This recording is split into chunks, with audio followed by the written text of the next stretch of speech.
السلام علیکم ورحمۃ اللہ وبرکاتہ۔ الحمد للہ وحدہ والصلاة والسلام علی من لا نبی بعد، اما بعد۔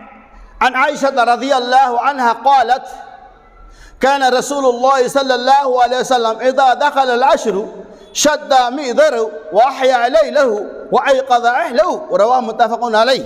یعنی اس روایت کو امام بخاری اور امام مسلم علیہ الرحمٰن نے نقل کیا۔ حضرت عائشہ رضی اللہ تعالیٰ عنہ کہتی ہیں کہ رسول اللہ صلی اللہ علیہ وسلم جب رمضان کا آخری عشرہ آتا، آخری عشرے میں داخل ہو جاتے ہیں تو شد میذرہ، آپ صلی اللہ علیہ وسلم عبادت کے لیے کمر بستہ ہو جاتے ہیں، یعنی اپنے آپ کو مضبوط کر لیتے۔ وَأَحْيَا لَيْلَهُ وَأَيْقَظَ أَهْلَهُ، آپ صلی اللہ علیہ وسلم خود بھی جاگتے اور اپنے اہل و عیال کو بھی جگاتے۔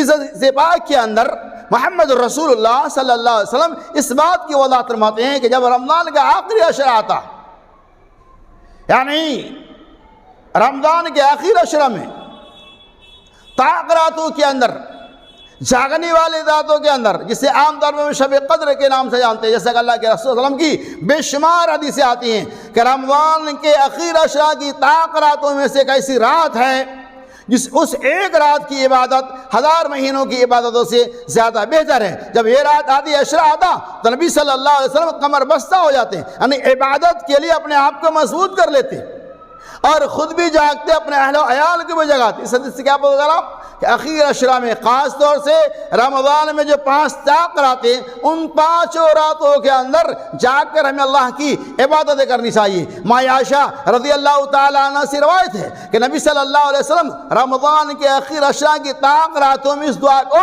کثرت سے پڑھنے کا حکم دیتے تھے۔ جو دعا اللہ کے رسول نے سکھایا وہ کیا ہے؟